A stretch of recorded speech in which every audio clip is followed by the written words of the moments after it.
And we welcome you to PPG Paints Arena here in Pittsburgh, Pennsylvania.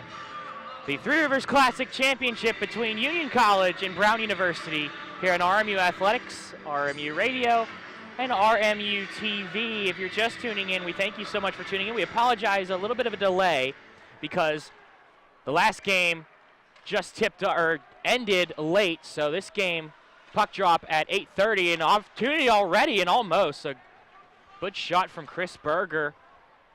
Like we mentioned before, St. Cloud State defeating Robert Morris 5-2. And that last game, so St. Cloud State, the third place team, Robert Morris, the unfortunate fourth place team, not winning this weekend. Yes, that was a good game earlier though.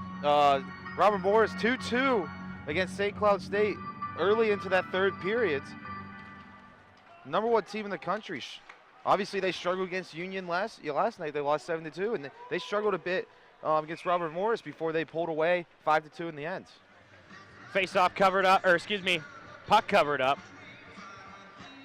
by the goaltender for Brown, Gavin Nieto. Nieto record 2018-19 record, 3-4-1, 8 games played, a 2.75 goals against average. On the other side, it's Darian Hansen who is in goal for Union College. Hansen had a very good game against St. Cloud State, giving up 2 goals yesterday.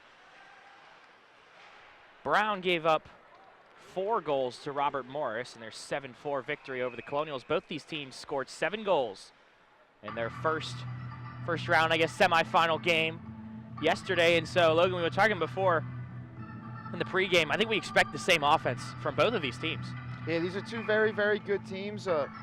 It's one that Union, despite being the higher-ranked team, the team with the better record, they've struggled a bit against Brown.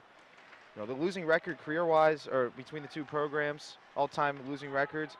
Earlier this year, after Union won the Friendship 4, they came back and tied against Brown. Throwing that one in front, yeah, like you mentioned. A tie against Brown is an earlier game this season. Union College and Brown both tying early on in the season. Then they'll look for, I guess Union College would say a bit of revenge. Brown a 4-7-3 record on the year. Union College 10-4-4, 3-4-1 in the ECAC. Brown 4-7-3, 2-4-3 in the ECAC. It should be a good matchup between both of these teams as that puck was thrown toward Hansen, as we see on the replay. And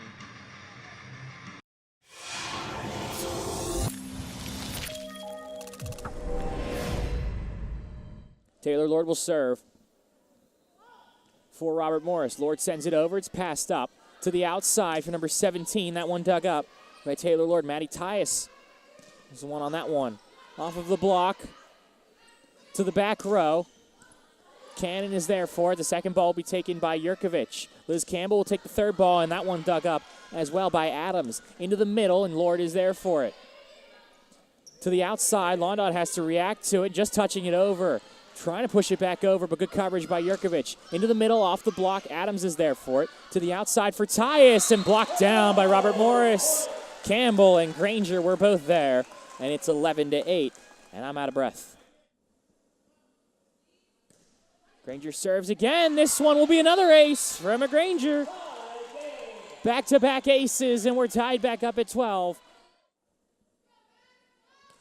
Granger serves it over and gets the touch, and another ace. Back-to-back-to-back aces for Emma Granger, and St. Francis will take a timeout. the opposite side for Sullivan, who's staying for one over there, and they'll send it back over Robert Morris. Throckmorton into the middle, and that one will be passed up by Cannon. Londog gets to it too, and Taylor Lord sends over a free ball. Into the middle, that one will be dug up by Yurkovich. A nice dig for Ali Yurkovich, and she'll send over another free ball. Colonials on their heels right now defensively, but doing a good job. Cannon gets to it.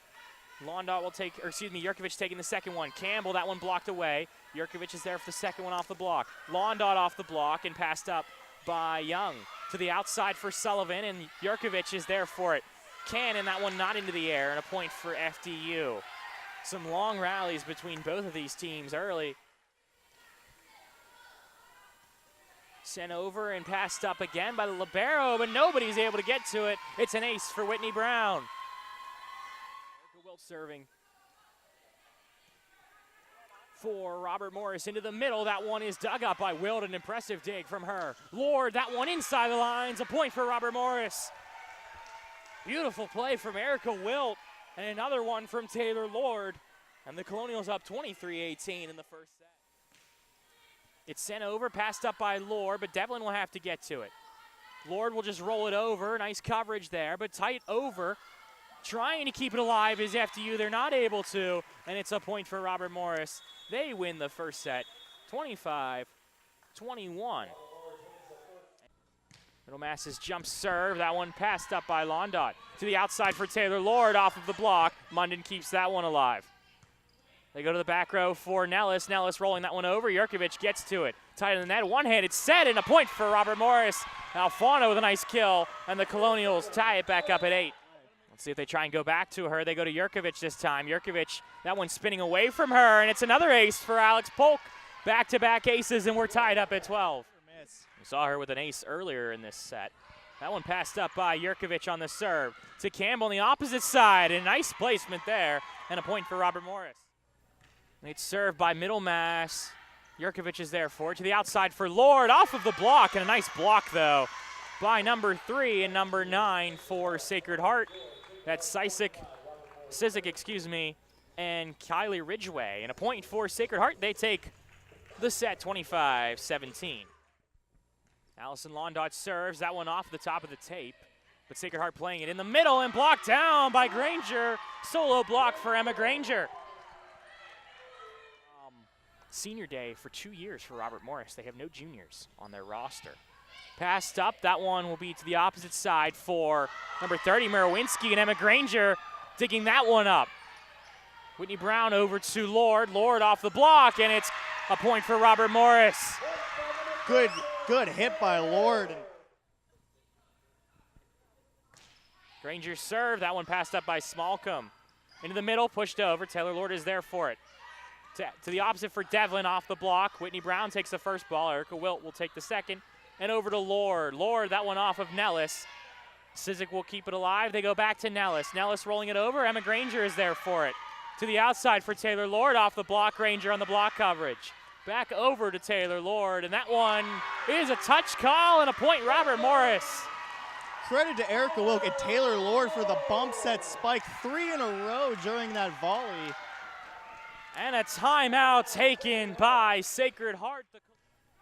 Nellis serving it over, passed up by Jurkovic. Alfano on the slide, and that one will be punched in the air by Nellis, kept up. Back row for Nellis, and a beautiful kill from Liesl Nellis, who has done it all for the Pioneers. Nellis really taking control of this game so far. Served by Taylor Lord. To the outside for Polk, and it's blocked down. Whitney Brown and Maria Alfano both over there for the block. Jurkovic serves it over. It's passed up. Tight of the net, and Granger with the overpass, sending it right back down. Ali Jurkovic will serve again. That one off the tape, and an ace for Jurkovic. The friendly RMU bounce, and it's some spin on Nellis's hit there. Nellis passing this serve up as well. Off of the block for the slide and kept up by the Pioneers. Over to Polk and blocked down by Robert Morris. Whitney Brown and Emma Granger over there. Kept up, by the Colonials. Granger on the slide, and Merowinski is there for it. Smallcomb will take the second ball. The third ball sent over by Sizik, but it's blocked down by Emma Granger. Emma Granger looking for the MVP of this match. Definitely of this set. The brick and mortar Colonials. Brick and mortar, yeah, I like. Zanoli serving again for the Colonials. Passed up to the outside for Nellis. Blocked down. Granger and Campbell are there, and a huge block for Robert Morris. At point 2, and Megan Munden will serve again for the Pioneers. Munden sending that into the net in a service error. So we saw a service error end the second set. This one ending the third set, but in favor of Robert Morris. 25-16. We'll serve again. Sending that one over. Londot passing it up. The back row for Lord, and Lord just dropping that one over. Sizik gets to it. Merowinski with a nice kill from her. 3-0 Sacred Heart. Granger serving again, and she gets another ace. 3 aces in a row for Emma Granger. Jurkovic serving. This one will be in play. Nellis just pushing it over. Back row for Nellis, and Witt is there for it. Tight on the net, though, in Sacred Heart. Instead of pushing it over, they'll reset. Blocked down by Londot. A solo block for Allison Londot. Londot reading that slide. Zanoli will serve. Zanoli sends it over. It's in play. Passed up by Nellis. Into the middle. Blocked down. Granger with the block. 22-21. Granger giving RMU the 1-point lead. Granger sends it over. It's passed up by Polk to the outside for Nellis. That one off Zanoli, and a point for Sacred Heart. For Sacred Heart, 25-24. Served over, passed up by Jurkovic to the outside for Lord. Off the block, kept up. They'll go back over to Nellis. Big one here, and it's inside the lines. And that is the match. The Sacred Heart Pioneers come all the way down and win the match 3-1 by a score of 25-17, 25-20, 16-25, and 26-24. Duncan sending it over, a good serve. Jurkovic, a great pass. To Granger off the block, they get the point. Tooling the block, Emma Granger. Finally seeing some tooling by the Colonials this time late in the match, as Houston's been taking advantage of that. Lord, that one to Carbo. To Squire, dug up by Jurkovic. Granger tipping it over, Carbo, good coverage. Back into the middle, tough one for Squire, but Squire gets it over. Jurkovic will take the second ball. Londot, good coverage, Napoleon, and Houston stays alive with a free ball. To Londot again off the block, Squire, and that one a point for Robert Morris. Tripping Houston up in front of that 10-foot line. Houston couldn't get back to their base that entire volley. Taylor Lord with it, Zelaya. Outside, back to Zelaya, straight down on the block. It's Emma Granger. Match point, Robert Morris. Oh my, what a turn of events we're experiencing here at the North Atlantic. Float, Zanoli gets to it. To Granger on the slide, out of bounds. Colonials win 15-12. Down 2-0. They win the 3rd, 4th, and 5th. The hardest comeback in sports. Taken away by Robert Morris, but taken right back by Howard. Inside the box, shot taken, stopped off the bar. Another shot, stopped again, another shot stopped. Still in the box. Cleared off the line by Robert Morris. Oh my goodness. Ooh, getting very intense, very fast. Howard had several opportunities to score there. The first shot going off of Sydney Bruckner's hands and off of the post. And then a second opportunity was stopped, and the third one was cleared off the line by a Robert Morris defender. To the other number 10 for Howard, Whitney White with it. White will stop, turn, takes the pressure, and a beautiful strike. And what a goal for Howard. Whitney White gives the Bison the first goal of the game.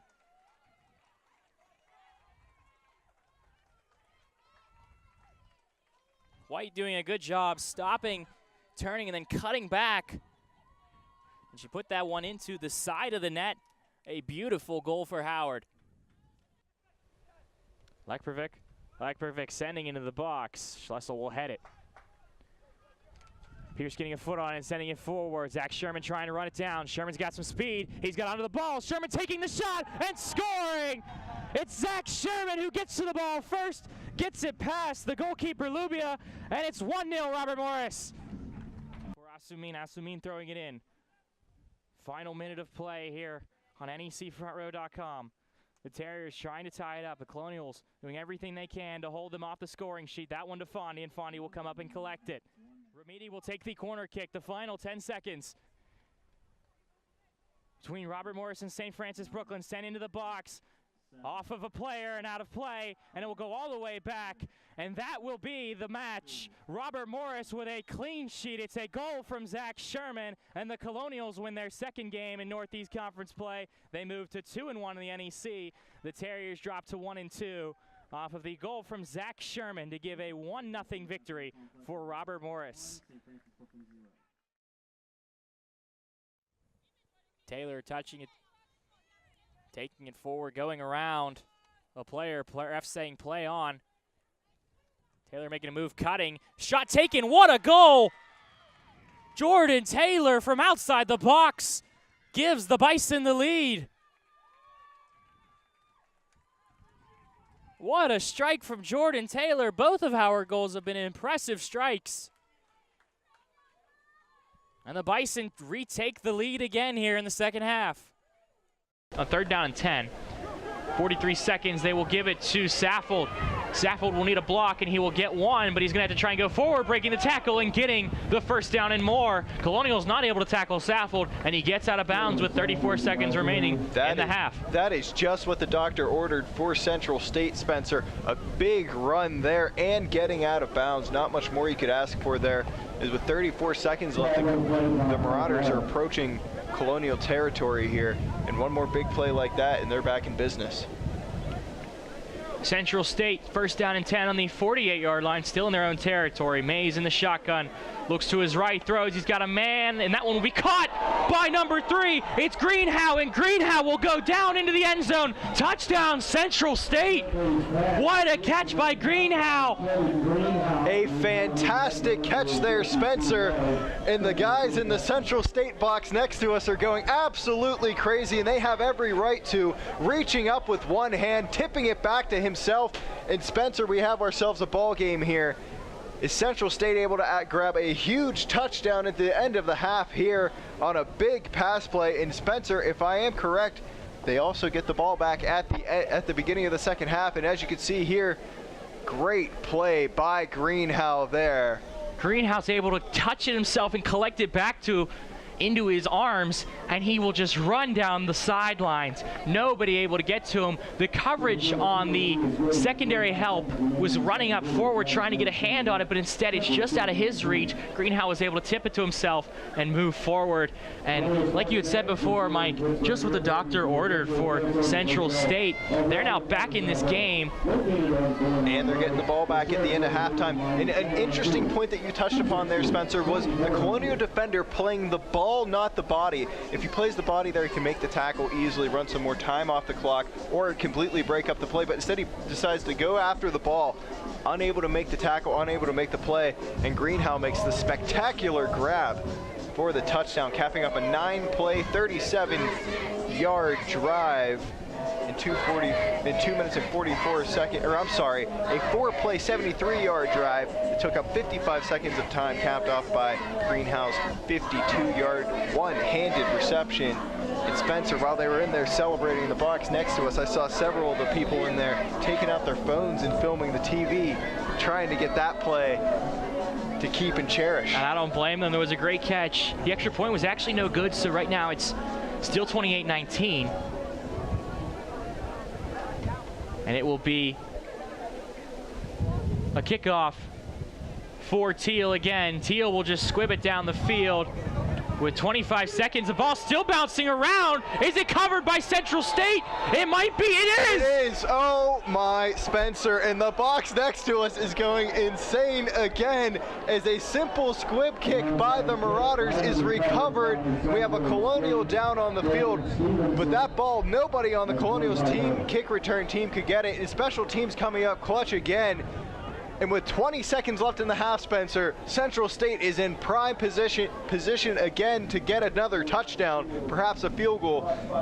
And they still have a timeout left, Spencer. It's a squib kick. All you have to do if you're Robert Morris is just cover it up. Somebody get on it. It doesn't matter if it's Terrence Stevens or somebody in the front row. There's only 20 seconds remaining. Just recover it. Nobody's able to touch it for the first and second row of players, and Central State just keeps going down the field. We take a look at the replay again as a player is still being attended to for Robert Morris. It actually had bounced away, and I believe the first player to get to it, 42 and 25 are both, or 41 and 25 are both down there for Central State. It was 25 that had recovered it.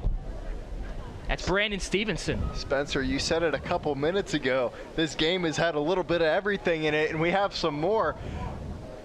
A squib kick that turns into an onside kick. And just like that, just what the doctor ordered again, Spencer.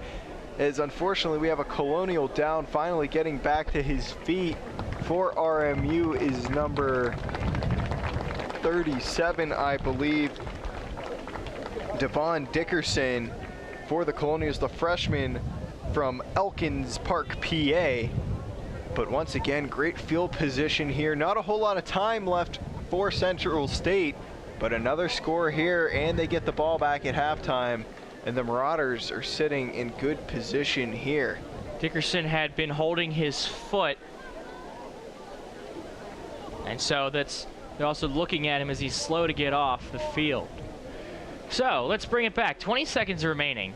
The score is 28-19, but the Marauders have the ball on the 25-yard line. And when I honestly, going back here a little bit, I had thought that this game, maybe not blown out of the water yet, but the Colonials were really cruising. Just like that, I had said, maybe that safety changes the momentum a little bit. And right now, it's completely changed for Central State. Definitely, and I thought that this game could be a little lopsided in favor of the Colonials, but I guess not. They have a timeout left for the Marauders. It'll be interesting to see what happens here. Mays in the shotgun, 20 seconds remaining. He's going to go deep, and a man open and out of the reach of Darius Ford. Ford had a step on his defender, but it's just out of his reach.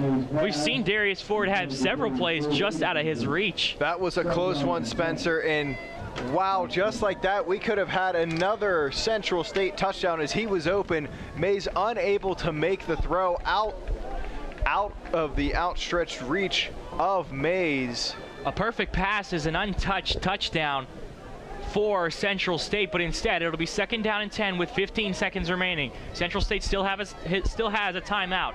Mays in the shotgun. They throw it out to Saffold, and Saffold will cut back in. He will cut again, and he will get to the 20-yard line. They're going to have to try and take their timeout. They will take the timeout, and so with 6 seconds remaining, you think that Central State's going to try and go for a field goal again, correct? Yes, and the kick team is out there, and a mistake by Saffold there. Should have got out of bounds. Instead, tried to make something out of nothing. Ended up running just time off the clock, forcing Central State to take their timeout here. Yeah, you figure if Saffold goes out of bounds, they might have a play in the end zone. They get one more play before they have to take the field goal.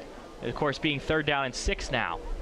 So with 6 seconds remaining, they're going to talk things over. I think Robert Morris had also taken a timeout.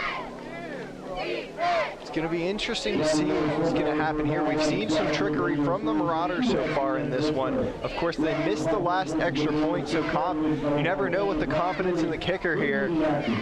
I'm not trying to say it, Spencer, but watch out for the fake field goal, perhaps.